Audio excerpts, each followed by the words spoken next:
Good morning प्यारे बच्चों, मैं अजीत चौरसिया आपके सामाजिक विषय का आचार्य।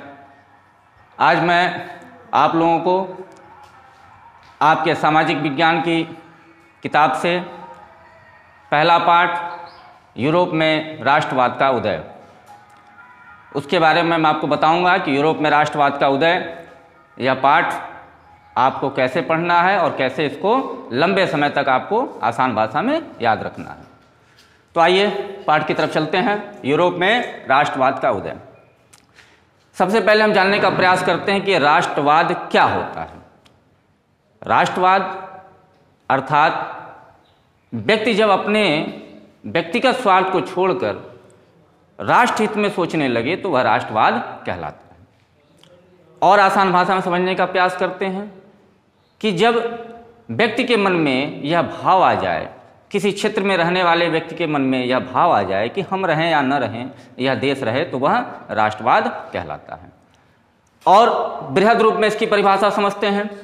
राष्ट्रवाद जब एक क्षेत्र के अंदर रहने वाले लोगों के बीच में राजनीतिक, सामाजिक, आर्थिक, धार्मिक कारकों की वजह से एकता की भावना जन्म लेती है तो वह राष्ट्रवाद कहलाता है। अब चूंकि आप, जैसा कि आपने पिछले कक्षाओं में पढ़ा होगा, कक्षा 9 में आपने पढ़ा होगा कि यूरोप में राष्ट्रवाद का उदय फ्रांस में हुआ था, तो पहले हमें जानने का प्रयास करते हैं कि फ्रांस कहाँ पे स्थापित है, फ्रांस किस जगह पे है, इस पृथ्वी के भूभाग पर, इस स्थलमंडल पे फ्रांस कौन से महाद्वीप में आता है, कहाँ पे स्टेब्लिश है। तो जैसा कि हम जानते हैं कि हमारे पृथ्वी पर 7 महाद्वीप हैं, उसी में से एक महाद्वीप है यूरोप। यूरोप के पश्चिमी भाग में आप देखेंगे फ्रांस एक देश के रूप में स्थापित है। तो फ्रांस में सबसे पहले क्रांति की शुरुआत हुई 14 जुलाई 1776 को। राष्ट्रवाद की भावना ने जन्म लिया और एक क्रांति की शुरुआत हुई। तो राष्ट्रवाद क्या होता है ये आपको बताया गया। अब आते हैं लौट के राष्ट्र क्या होता है। राष्ट्र एक त्याग, निष्ठा और लंबे प्रयासों का चरम बिंदु होता है। त्याग, निष्ठा और लंबे प्रयासों का चरम बिंदु जो होता है वह राष्ट्र होता है। राष्ट्र में अतीत में गौरव की जो बात होती है वह समान रूप से होती है। वर्तमान में एक समान इच्छा होती है, साथ मिलकर कार्य करने की भावना होती है और आगे बढ़ने की भावना होती है। और जो उनके महापुरुष होते हैं उनके प्रति समान सम्मान का भाव होता है, तो एक राष्ट्र का जन्म होता है। चलिए अब आगे बढ़ते हैं। चैप्टर में जब हम पहला पेज खोलते हैं तो हम देखेंगे कि उसमें फ्रेडरिक सारियोजू का एक चित्र नजर आता है जो फ्रेडरिक सारियो के द्वारा बनाया गया। अब ये फ्रेडरिक सारियो कौन थे, इनके बारे में हम जानने का प्रयास करते हैं। फ्रेडरिक सारियो यह एक फ्रांसीसी चित्रकार थे, कलाकार थे। इन्होंने 1848 में अपने 4 चित्रों की श्रृंखला से एक चित्र निकाला, एक चित्र प्रदर्शित किया। उस चित्र में इन्होंने दिखाया है कि एक मूर्ति, एक महिला की मूर्ति दिखाया है जिनके एक हाथ में ज्ञानोदय की मशाल, दूसरे हाथ में मानव अधिकार की घोषणा पत्र है। वर्तमान में हम जैसा यूरोप देख रहे हैं यह यूरोप आज के 150-200 सालों पहले ऐसा नहीं था। यूरोप के भूभागों पर विभिन्न राजवंशों का शासन हुआ करता था और यह जो राजवंशों का शासन हुआ करता था ये निरंकुश थे, निष्क्रिय थे और जनता का शोषण किया करते थे। अब पब्लिक इनसे परेशान थी, जनता इनसे परेशान थी, इनके निरंकुश शासन से परेशान थी। तो उसी क्रम में लोगों के मन में जो राष्ट्रवाद की भावना ने जन्म लिया तो लोग अपने आप को आज़ादी की तरफ, अपने आप को स्वतंत्रता की तरफ, कानून के समक्ष समानता की तरफ लेके जाने का प्रयास करने लगे। तो वो 4 चित्र फ्रेडरिक सारियोजू ने बनाया, उसमें उन्होंने कुछ शब्दों का भी इस्तेमाल किया है, जैसे निरंकुशवाद, कल्पनादर्श, इन शब्दों का इस्तेमाल किया है। तो हम निरंकुश समझ लें, निरंकुश क्या होता है। निरंकुश शासन व्यवस्था एक ऐसी व्यवस्था होती है जिसमें एक ही व्यक्ति को निर्णय लेने की क्षमता होती है और उस पर किसी का अंकुश नहीं होता है। और दूसरे शब्दों में आप समझिए कि जब एक व्यक्ति शासन करने वाला होता है उस पर किसी का अंकुश नहीं होता है, वह स्वतंत्र होता है। जो उसने कह दिया वही कानून बन गया, वही सब कुछ हो गया, और तो वो निरंकुश शासन कहलाता है। निरंकुश शासन में जो शासक होते हैं वह सैन्य शक्ति का प्रयोग करते हुए शासन करते हैं, यानी जनता का दमन करते हैं। उनके खिलाफ अगर किसी ने बोलने का प्रयास किया तो उनको जेल में डालने तक का प्रावधान उनके पास होता है। तो निरंकुश शासन आप ये कह सकते हैं कि जब एक व्यक्ति शासन करने वाला, उसके ऊपर किसी का अंकुश न हो और वह सैन्य शक्ति के द्वारा शासन कर रहा हो, किसी की भावना को न समझे, किसी की बात को न समझे और जनता का दमन कर रहा हो अपनी सैन्य शक्ति के द्वारा, तो वह निरंकुश शासन कहलाता है। कल्पनादर्श क्या होता है? कल्पनादर्श एक ऐसा आदर्श समाज, एक ऐसे आदर्श समाज की कल्पना करना जो वास्तव में संभव ही न हो। जैसे हम आज के उदाहरण लेके चलें कि आज अगर हम एक कल्पना करें कि यहाँ राम राज्य स्थापित हो जाए तो यह संभव नहीं है, यह कल्पना दर्श कहलाएगा। आज राम राज्य स्थापित हो पाना, राम राज्य अर्थात जब जनता सुखी हो, जनता संपन्न हो, जनता अपने निर्णय खुद ले सके, एक दूसरे को बोलने की आज़ादी हो, स्वतंत्रता हो, यानी चारों तरफ खुशहाली ही खुशहाली हो, ऐसा आज के समय में संभव नहीं है। तो यही कल्पनादर्श होता है जब एक ऐसे आदर्श समाज की आप कल्पना करने लगते हैं जो वास्तव में संभव ही न हो, तो वो क्या कहलाएगा? कल्पनादर्श कहलाएगा। तो फ्रेडरिक सारियो जी ने भी जो 1848 में अपनी चित्र का प्रदर्शन किया, उसमें भी एक कल्पनादर्श समाज का उन्होंने एक ऐसे आदर्श समाज की कल्पना कर ली जो वास्तव में संभव ही नहीं था। अब उस चित्र में उन्होंने दिखाया है कि मूर्ति के पास यूरोप और अमेरिका के लोग पहुंचे हुए हैं। अब ये यूरोप और अमेरिका के जो लोग हैं, इसमें सभी सामाजिक वर्गों और उम्र के स्त्री पुरुष लंबी कतार में स्वतंत्रता की मूर्ति के पास पूजा करते हुए दिखाई दे रहे हैं। और वहीं बगल में देखा जा रहा है कि मूर्ति के पास ही निरंकुश संस्थान जो थे, निरंकुश संस्थान यानी जो निरंकुश राजाओं के किले थे या उनके जो प्रशासनिक व्यवस्था चलाने वाले किले हुए करते थे, वो ध्वस्त पड़े हुए हैं।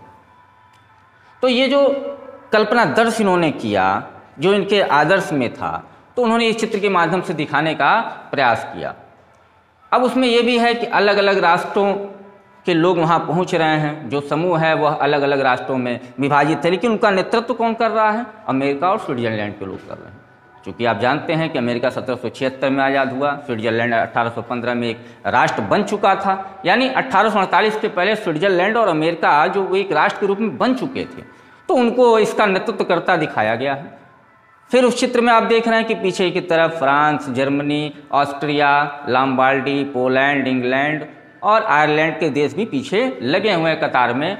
तो उनका जो उसके पीछे का थिंकिंग हो सकता है वो ये हो सकता है कि अमेरिका और स्विट्जरलैंड को आज़ादी मिल गई तो फ्रांस के लोगों को भी, जर्मनी के लोगों को भी, ऑस्ट्रिया के लोगों को भी, पोलैंड के लोगों को, आयरलैंड के लोगों को, इन लोगों को भी वो आज़ादी मिले, जिसकी उस समय यूरोप में सबसे अधिक आवश्यकता थी। क्योंकि यूरोप के जो लोग थे उस समय काफ़ी शोषित थे, काफ़ी पीड़ित थे निरंकुश राजाओं के क्रियाकलापों से, और उनके मन में बहुत अधिक पीड़ा थी कि हम भी एक स्वतंत्र नागरिक के रूप में हमारा अपना शासन हो, हमारी पीड़ा को लोग समझें।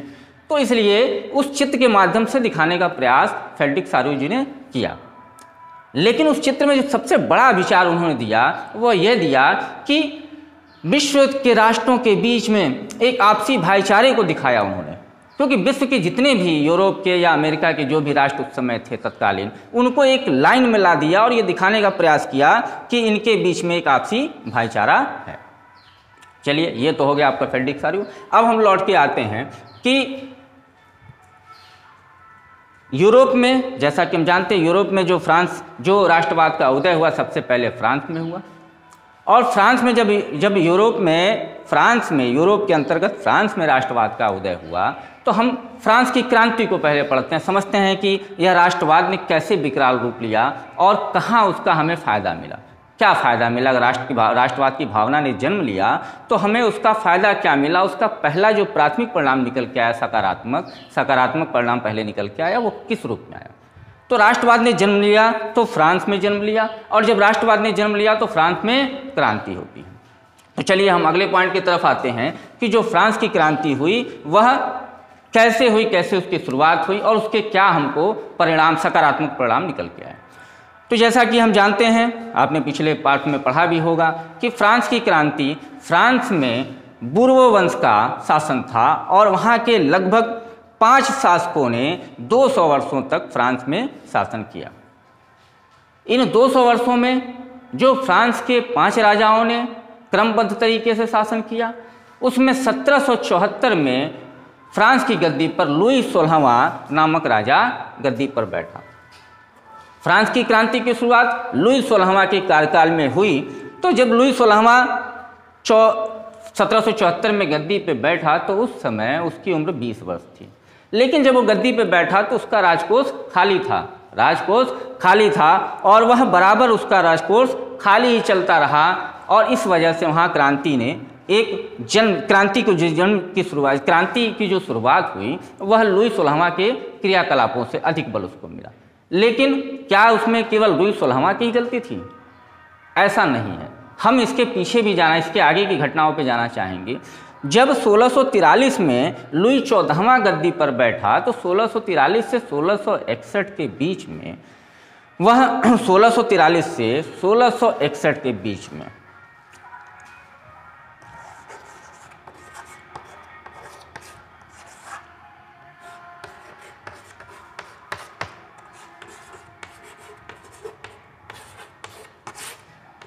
लुई 14वां 1643 से 1661 के बीच में जो इनका कार्यकाल था, 1643 में अपने गद्दी पर बैठे, लेकिन 1643 से 1661 के बीच में ये नाबालिग थे तो इनका शासन इनके संरक्षक कार्डिनल मजनीन के हाथों में रहा। लेकिन 1661 में इन्होंने सत्ता को पूर्ण रूप से अपने नियंत्रण में ले लिया। अब 1661 में जब इन्होंने अपने सत्ता को, फ्रांस की सत्ता को पूर्ण रूप से नियंत्रण में लिया तो उस समय गद्दी पर बैठते ही इनका एक अपना खुद का मत था कि मुझे, यह दैविक अधिकारों में विश्वास करते थे कि मुझे जो अधिकार मिला ये भगवान की दी हुई है या गॉड गिफ्टेड है। और उनके मन में एक भावना आ गई कि मैं ही शासन हूँ। और जब किसी भी व्यक्ति के मन में ये भावना आ जाएगी कि मैं ही शासन हूँ तो वह निरंकुशवाद की तरफ बढ़ता जाएगा, निरंकुश शासक सिद्ध होगा। क्योंकि शासन करने वाले व्यक्ति को सबके भावों का, सबका सम्मान करना, सबके विचारों का सम्मान करना। लेकिन जब व्यक्ति ये सोच लेगा कि मैं ही शासन हूँ तो वो निरंकुश शासन की तरफ उसका कार्य बढ़ता जाएगा। अब 1661 से 1715 के बीच का जो कार्यकाल रहा ये भी फ्रांस की जनता के लिए अच्छा नहीं रहा, क्योंकि इनका कार्यकाल जनता को संतुष्ट नहीं कर पाता था। ये भी निरंकुश शासक सिद्ध हुए, क्योंकि इन्होंने पहले ही कह दिया कि मैं ही शासन हूँ, अर्थात इनके द्वारा कहे गए शब्द ही शासन बन गए, कानून बन गया। तो ये निरंकुश शासन, ये भी निरंकुश शासक सिद्ध हुए। लेकिन जब 1715 में इन्हीं का लड़का लुई 15वां गद्दी पर बैठा, लुई 15वां फ्रांस की राजगद्दी पर बैठा। जब ये गद्दी पर बैठा तो उस समय इसकी उम्र केवल 5 वर्ष थी, इसलिए इनके सामने भी समस्या थी कि यह अपना शासन स्वतः नहीं चला सकते थे। तो इनके संरक्षक थे ड्यूक ऑफ ओरिलियंस और प्लूरी। उन लोगों ने बारी बारी से 1715 से लेकर 1743 तक शासन को चलाया। अब ये 1743 तक शासन 28 सालों तक लुई 15वां सम्राट तो था, लेकिन उसका शासन उसके संरक्षकों के द्वारा चलता रहा। 1743 में लुई 15वां ने फ्रांस के शासन व्यवस्था को अपने हाथों में लिया। लेकिन लिया तो उसने, लेकिन वो उतना योग्य साबित नहीं हुआ, क्योंकि दिन भर उसका जो समय था वह जुआ खेलने में, रंगरलियां मनाने में या अनैतिक कार्यों में उसका समय बीतता था। अपने शासन के प्रति, अपनी जनता के प्रति उसका कोई ध्यान नहीं था। इस तरीके से फ्रांस की जनता इनसे भी परेशान रही। अब इन दोनों लोगों के जो कर्मों का फल रहा वह किसको मिला? वह मिला लुई 16वां, लुई 16वां।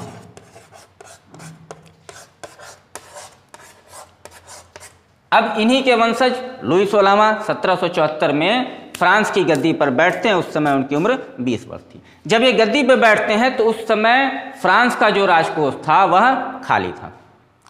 अब 1774 में गद्दी पर बैठे, फ्रांस का राजकोष भी खाली, और इनके अंदर भी कुछ बुराइयां थी। इनके अंदर भी बुराइयां थी कि बहुत फिजूल खर्ची वाले आदमी थे। ये अपने आप को लिमिट में नहीं रखते थे कि हाँ हमारा इनकम ये है तो हम इसी में रहें। इनके अंदर भी फिजूल खर्ची थी। और इन्हीं की पत्नी थी मेरी अंतवानेत,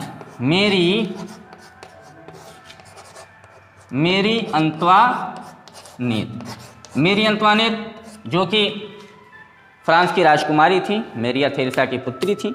महिला तो ये बहुत साहसी थी, विद्वान थी, लेकिन ये भी कहीं ना कहीं बहुत खर्चीला थी, बहुत विलासितापूर्ण जीवन जीती थी और अपने पति के शासन व्यवस्था में, शासन चलाने में इनका हस्तक्षेप बराबर बना रहता था। तो 1774 में लुई 16वां जब गद्दी पर बैठते हैं तो राजकोष खाली था। उसी दौरान अमेरिकी क्रांति होती है, जिसमें फ्रांस ने अपने परंपरागत प्रतिद्वंदी ब्रिटेन के विपक्ष में अमेरिका की जनता का सहयोग किया। उसमें भी लगभग 10 अरब लिब्रे का कर्जा फ्रांस के ऊपर आ गया। अब ये कर्जा बढ़ता गया, इनके पास जो इनकी इनकम थी वह तो इनकम थी नहीं, इनके पास इनकम इनका बढ़ नहीं रहा था, कर्जा इनका बढ़ता चला गया। तो लुई 16वां ने क्या किया कि 5 मई अब जब ये कर्जदार होते गए तो 5 मई 1789 को इन्होंने 5 मई 1789 को स्टेट्स जनरल की बैठक बुलाई, जो लगभग 175 वर्षों बाद बुलाई गई थी। 1614 में उसकी बैठक हुई थी, उसके बाद 1789 में 5 मई 1789 को बैठक बुलाई गई। और बैठक इसीलिए बुलाई गई कि जो राजकोष खाली था उसको भरा जाए, और भरने के लिए राजा के पास सिर्फ एक चीज़ था, वो था कर को बढ़ाना। तो 5 मई 1789 को स्टेट जनरल की बैठक बुलाई गई। स्टेट जनरल की जो बैठक होती थी 3 वर्ग थे उसमें, एक वर्ग कुलीन वर्ग होता था, दूसरा पादरी वर्ग होता और तीसरा मध्यम वर्ग होता था। इन 3 वर्गों को मिला के स्टेट जनरल बनाई गई थी। और स्टेट जनरल का काम क्या था, ये राजा को सुझाव देता था, अगर राजा को कर बढ़ाना है तो इस स्टेट जनरल के अनुमोदन पर ही, उसके प्रस्ताव को स्वीकार कर लिए जाने के बाद ही यह कर को बढ़ाते। तो अब चूंकि उसमें 3 वर्ग जो था, कुलीन वर्ग, पादरी वर्ग और मध्यम वर्ग जो था, यानी जनसाधारण वर्ग था, तो उसमें कुलीन वर्ग और पादरी वर्ग को कर देना नहीं था, उनको कर देना ही नहीं था। तो जब उनको कर देना नहीं था तो वो राजा की हाँ में हाँ मिलाएंगे ही, हाँ भैया आप कर बढ़ा लीजिए। और उन्होंने कर बढ़ाया, और उस कर का मार किसके ऊपर आया, जो तृतीय वर्ग था, जो मजदूर वर्ग था, श्रमिक वर्ग था, यानी जो मध्यम वर्ग था, जो मजदूर श्रमिक वर्ग या शिक्षित वर्ग से मिलकर बना हुआ था मध्यम वर्ग, कर उसको भरना होता था। 5 मई 1789 को कर बढ़ गया। अब जब कर बढ़ गया तो जनता परेशान हो गई, कर बढ़ा, जनता के सामने समस्याएं उत्पन्न हो गई, कर बढ़ गया, लोगों को कर चुकाना ही है। उसी दौरान वहाँ फसल भी खराब हो जाती है। अब जब फसल खराब होती है, कर भी बढ़ा हुआ है, तो 14 जुलाई 1789 को एक घटना होती है कि महिलाएं लाइन में लगी होती हैं बेकरी पर पावरोटी लेने के लिए, उसका भी दाम बढ़ा हुआ था। और वहाँ के जो बेकरी मालिक थे उन्होंने क्या किया कि पावरोटी का दाम भी बढ़ा हुआ है और उसको ब्लैक मार्केटिंग करना शुरू कर दिया, काला बाजारी करना शुरू कर दिया। अब किसान जो था वो एक तरफ तो उसकी फसल खराब, दूसरी तरफ पावरोटी का दाम भी बढ़ गया, और पावरोटी मिलनी भी नहीं है, घंटों लाइन में लगने के बाद नहीं मिली। महिलाएं परेशान, जनता परेशान। उसी समय एक अफवाह उड़ती है कि फ्रांस की सेना ने पेरिस शहर में प्रवेश कर लिया है, फ्रांस की सेना ने पेरिस शहर में प्रवेश कर लिया।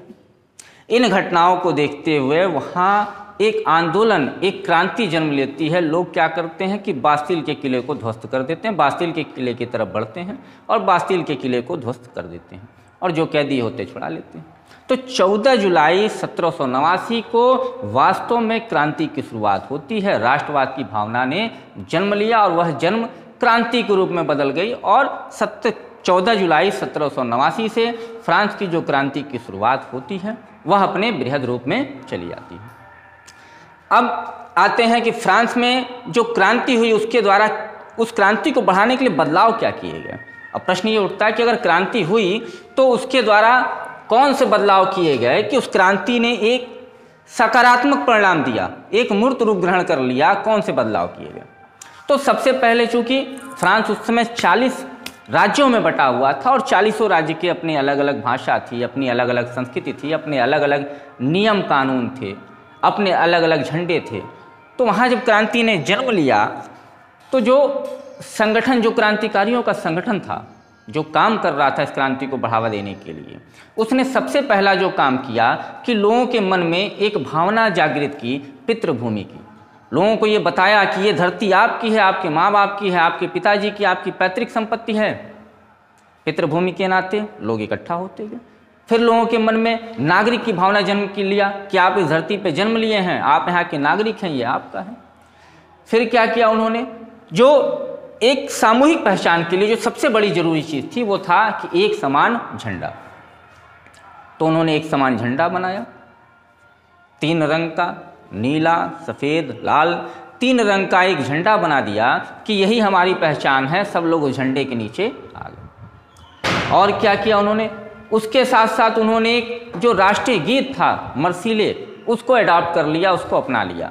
इन चीज़ों के द्वारा लोगों के मन में उन्होंने क्रांति, राष्ट्रवाद की भावना को बढ़ाया और एक साथ लाने का प्रयास किया। लोग धीरे धीरे क्या हुए, लोग धीरे धीरे एकत्रित होते गए और इसमें जो सबसे बड़ा कारक रहा वह रहा उनकी भाषा।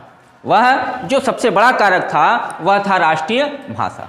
अब राष्ट्रीय भाषा जो फ्रेंच, जो पेरिस में बोली जाती थी, क्रांतिकारियों ने अपील किया कि सब लोग फ्रेंच भाषा बोलें ताकि लोग एक दूसरे के साथ इंटरकनेक्टेड हो जाएं, एक दूसरे के साथ जुड़ जाएं, जिससे फ्रांस की क्रांति को बल मिले और हम आज़ाद हो सकें।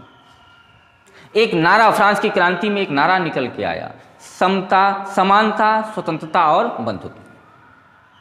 लोगों की मांग थी कि हमको समानता मिले, अर्थात कानून के समक्ष में समानता मिले, जो कि पहले नहीं था। कानून के समक्ष समानता मिले जो पहले नहीं था। स्वतंत्रता मिले, हमको आज़ादी मिले, बंधुत्व मिले, यानी सब लोग मिलजुल के रहें। तो ये जो नारा था फ्रांस की क्रांति का, स्वतंत्रता, समानता और बंधुत्व, इस नारे के बल पे लोगों ने वहाँ क्रांति को बढ़ाया और उसका परिणाम रहा, उसी का परिणाम रहा कि 21 सितंबर 1792 को, 21 सितंबर 1792 को यहाँ लिख देते हैं, देख लीजिएगा आप लोग। 21 सितंबर 1792 में फ्रांस में राजतंत्र पूर्ण रूप से समाप्त हुआ और वहाँ पे गणतंत्र की स्थापना हुई। 21 सितंबर 1792 को फ्रांस पूर्ण रूप से राजतंत्र को हटाता है और गणतंत्र को स्थापित कर लिया। 21 सितंबर 1792 को फ्रांस एक गणतंत्र देश बन जाता है और उसी क्रम में 21 जनवरी 1793 को लुई 16वां को गिलोटीन पर चढ़ाकर फांसी दे दी जाती और ठीक उसके 8-9 महीने बाद अक्टूबर 1793 में लुई 16वां की पत्नी मेरी अंतवानोत को भी फांसी पे लटका दिया। फांसी अर्थात गिलोटीन पे चढ़ा के उनकी हत्या कर दी जाती है, उनको मार दिया जाता है। इस तरीके से फ्रांस की क्रांति का समापन होता है और फ्रांस में राष्ट्रवाद की जो भावना जन्मी थी उससे एक अलग राष्ट्र का उदय होता है। और इससे प्रेरणा लेकर यूरोप के जो अलग अलग क्षेत्रों के राज थे, चाहे वो जर्मनी थे, ऑस्ट्रिया थे, पोलैंड थे, हंगरी थे या आयरलैंड थे, इन राज्यों में भी, इन देशों में भी एक भावना ने जन्म लिया कि हम भी फ्रांस की तरह आज़ाद हो सकते हैं और फ्रांस यूरोप में एक आदर्श राष्ट्र के रूप में स्थापित होने लगा। लोगों को इससे एक उम्मीद बन गई।